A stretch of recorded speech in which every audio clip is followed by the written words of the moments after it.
I would like to share with you what we've been learning about the Penstemon of Utah and the Intermountain West.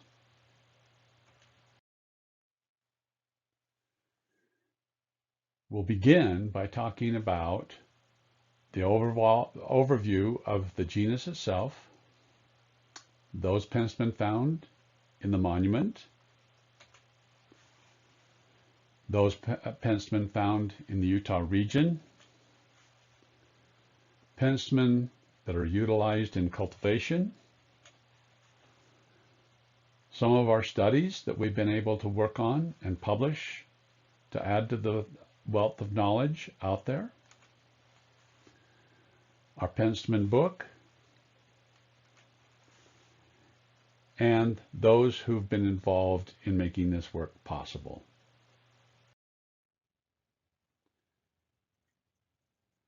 Penstemon were first described in 1748. Over 280 Penstemon species are found in North and Central America. The genus originated about 3.6 million years ago, according to a recent study. Most found in North America. However, a few are found in Central America, specifically Mexico, and one as far south as Guatemala. 89% are in the Intermountain West. 76 species reported in Utah, representing about 27% of all known Penstemon species. By way of comparison, there are 63 in Colorado, 61 in California, 54 in Nevada, 51 in Arizona, 45 in each New Mexico and Wyoming, and there are less than 80 found in Washington, Oregon, Montana, and Idaho. The map over on the right is a map that's just recently been published this year, and it talks about what we're beginning to understand about the ancient history of Penstemon. The highlighted area is the Intermountain West area and has the greatest amount of diversity. So, why are we working in Grand Staircase-Escalante? There are two Penstemon species almost exclusively found on the monument. They're referred to as narrow endemics. Specifically, Penstemon amorpholis and Penstemon atwoodii. Penstemon amorpholis is also found in Zion and in a small area outside of either one of these protected areas. Atwoodii is almost exclusively found on the monument.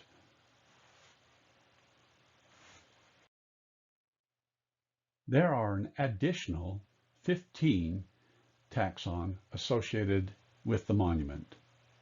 Ambiguous, a sand-loving Penstemon. Penstemon angustifolius, also a sand-loving Penstemon. Penstemon barbatus, often found with sand but can be found elsewhere. Penstemon cespitosus, a carpet-type Penstemon. Penstemon carnosus, tall, fleshy, leafed type Penstemon. Penstemon comoranus, a thin-leafed, tall Penstemon. Penstemon eatonii, this one cannot be missed. Penstemon exjonesii is one that we'll talk about in a few minutes. Penstemon laevis is the second parent of exjonesii. Exjonesii is considered as a hybrid. The other parent is eatonii, and as I mentioned, we'll talk about it more on a slide in a few minutes. Penstemon ophianthus, a Penstemon closely related to atwoodii. Penstemon pachyphilus, similar to carnosus. Penstemon palmeri, found throughout the southwestern United States and has been long used in gardens. Penstemon rostriflorus, another bright-colored Penstemon, which can be easily identified once one becomes familiar with how the blossom looks. Penstemon thompsoniae, a ground lover similar to Cespitosus, the one we saw a minute ago. And finally, a bright star in the plant kingdom, Penstemon utahensis. It is one that blooms very early in the spring.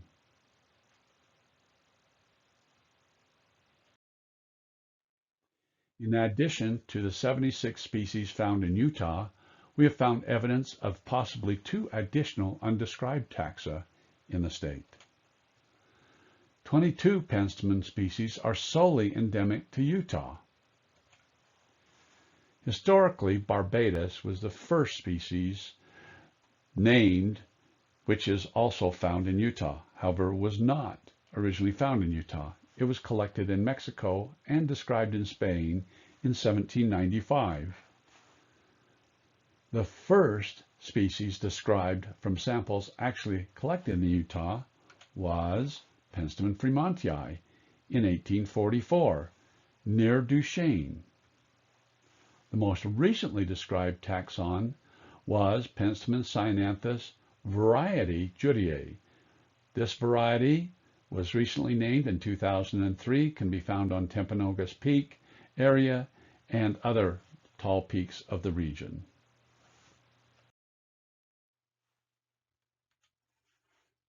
By 1850, 9 of the 76 Utah species had been described.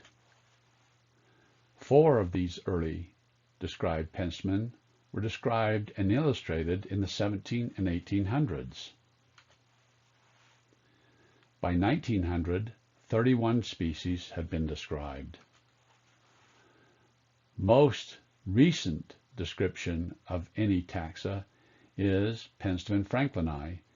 May 26, 1993, it was identified in Cedar Valley near Cedar City.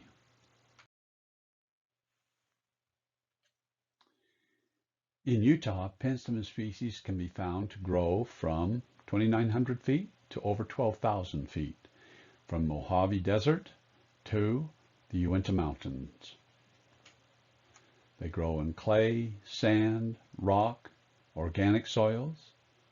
They grow in both dry and moist conditions. Most prefer dry, however. A part of the driving factors in diversity of Penstemon are pollinators, and we have a lot of those. In general, there's more Penstemon diversity in the southern 2/3 of Utah than in the northern 1/3. Except in the Uinta Basin and the surrounding mountains. There are 20 species found in that basin, and 9 of those are very narrow endemics. The cultivation of Penstemon began in Europe. The first known sales were of seed in 1813 in the London area. The first known commercialization of interspecific hybrids of Penstemon was in 1835. And when we use the term interspecific hybrids, we mean between 2 different species, which is a practice that has been utilized for a long time, even before 1835. The elite Penstemon cultivars of today are still coming from the same genetics that were developed during the 1800s. Europe is still the world's leader in Penstemon breeding. Several U.S. companies do have active Penstemon breeding programs, however. In the U.S., the annual sales for Penstemon has been estimated to be over $3.2 million in the last few years. These cultivars are generally not well adapted to urban landscapes, requirements being hot, dry summers and cold winters. The material is generally available in many of the common beautiful Penstemon, such as in those 2 photographs, are not adapted to that.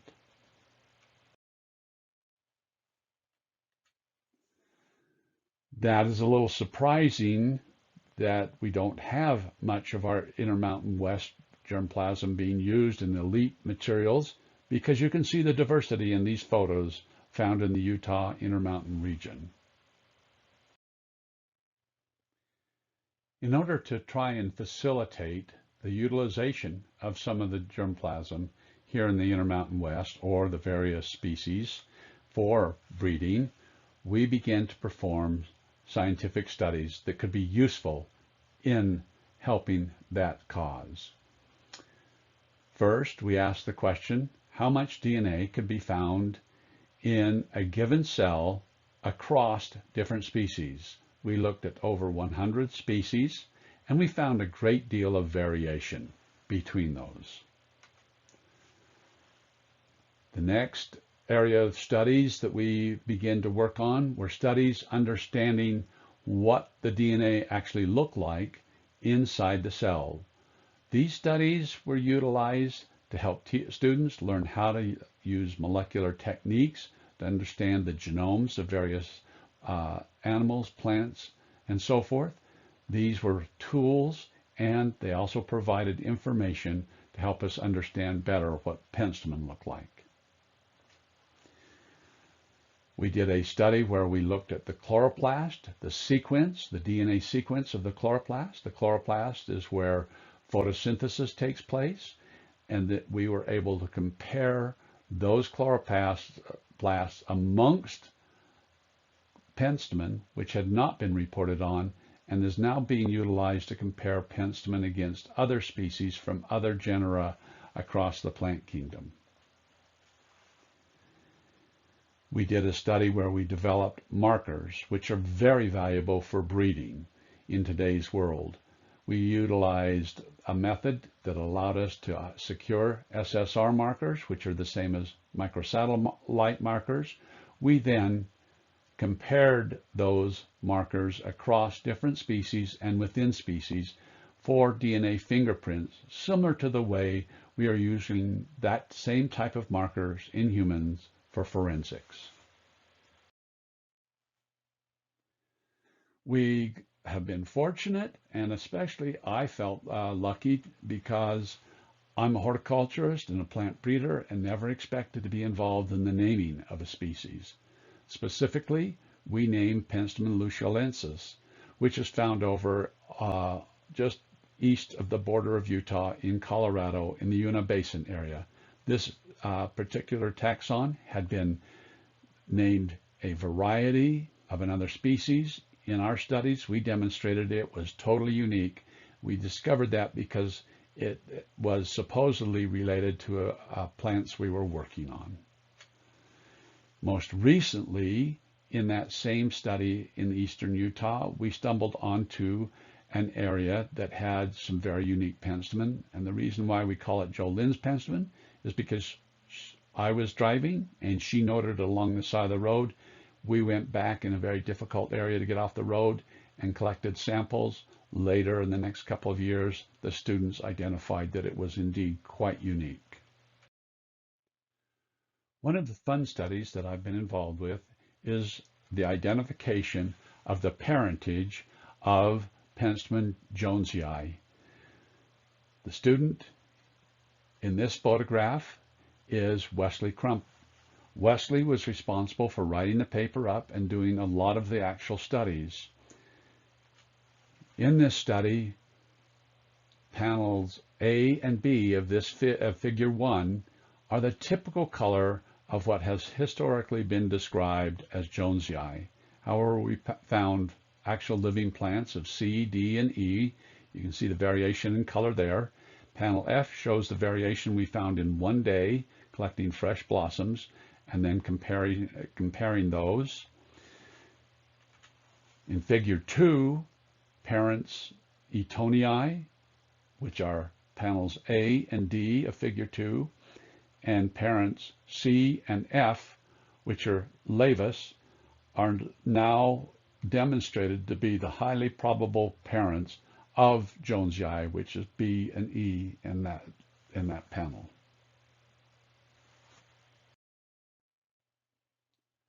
When we began studying Penstemon, we found that there was a lack of information in the consolidated location to study Penstemon.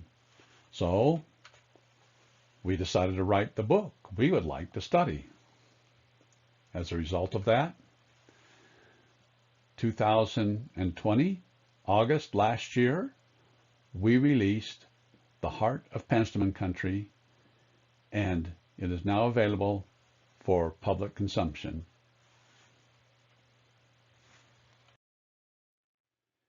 Chapter 1, the introduction, talks about the background as to why we did the book.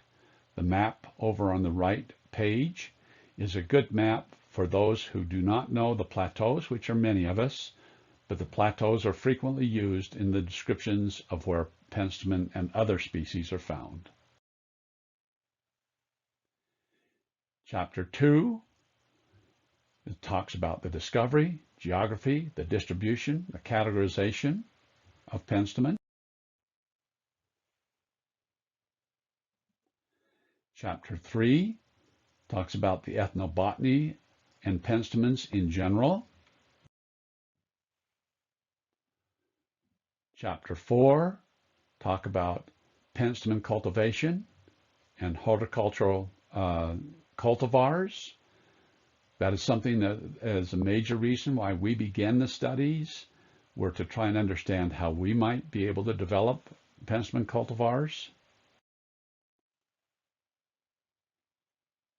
Chapter 5 talks about the taxonomy and the classification of Penstemon. In this chapter, we have a table which is, I think, quite valuable, and I've been told by a number of others, where we actually photographed the most important characteristics of each Penstemon plant as far as the bloom goes. The anthers, the stamenoid, and the flower, so that a person can look at those and utilize it. Chapter 6 is the dichotomous key, and again we point out the unique characteristics of each of the anther characteristics that are necessary to decide how to identify Penstemon. Here is an example of 2 pages of the dichotomous key. It is utilized directly from well-received keys that are already in use and adapted only to fit the fact that it's working specifically with Utah.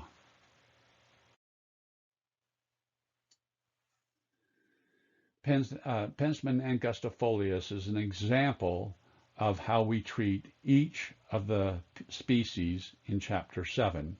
We begin by talking about common names. Next, name and history of how that name came about, when it was found, taxonomic classification, then morphologically similar species. This section is especially designed for laymen. The range in which Penstemon can be found, the habitat, blossom period, general description, another section specifically designed for the layman.